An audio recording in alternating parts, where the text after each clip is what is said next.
Welcome back to the Wading Native Chronicles. What I'm going to show you here is a little bit about this custom Ruger #1 rifle I have. A lot of you have seen this rifle quite a bit on this channel, so this will give you some more background and history.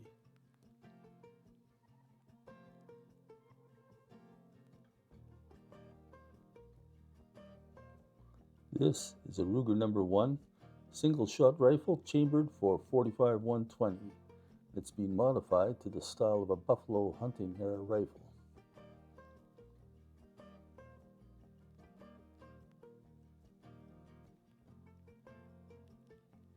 The making of this rifle was overseen by Dan Shirk of Dawson Gun Works in Dawson Creek, BC.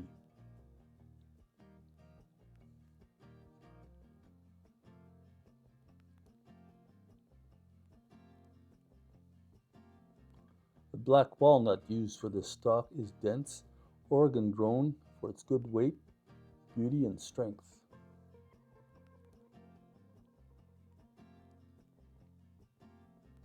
The barrel is an air-gauge Douglas barrel, specially selected for straightness and uniformity of the lands.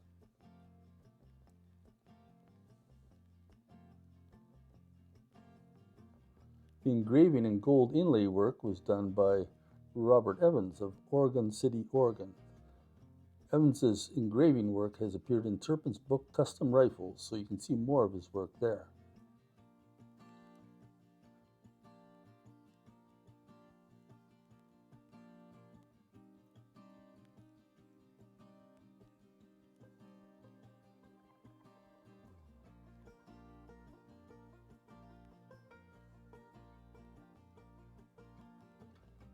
.45 120 cartridge was designed for black powder, but it can be used with smokeless.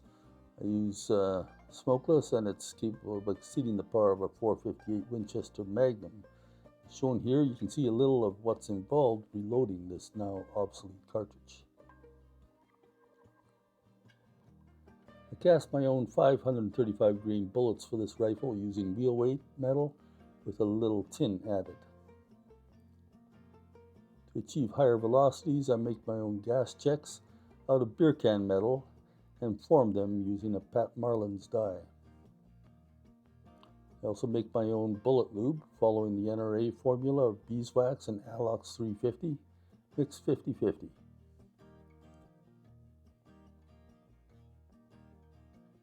The load I found works best is 40 grains of accurate 5744 powder with 2 grains of cotton batten filler.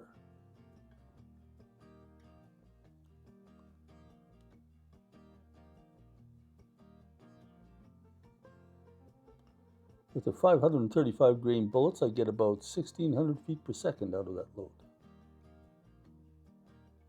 I've hunted with this rifle for 6 years now and have taken numerous moose, deer, and bear with it.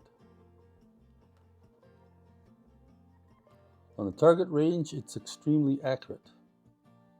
Some might think it's too nice to take into the field, but hey, there's no sense having a rifle if you can't use it, right? The receiver was finished with electroless nickel after the engraving work was done. I did some research on this rifle and can tell you a few more things about it. The stock maker was likely Dean Enstad of Oregon City, Oregon. His shop was named Enstad and Douglas Gunsmiths, which is now called Copeland Custom Gun Works. The underside of the barrel is marked D. Hannell 75, indicating Denny Hannell did the gunsmithing in 1975. Since the D. Hannell mark on the barrel is older than the action, it may originally have been intended for an earlier project.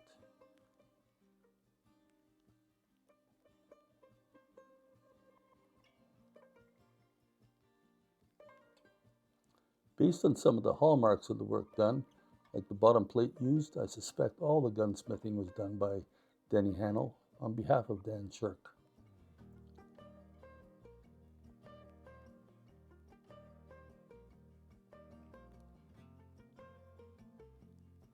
Denny Hannell is reputed to be one of the great Oregon gunsmiths.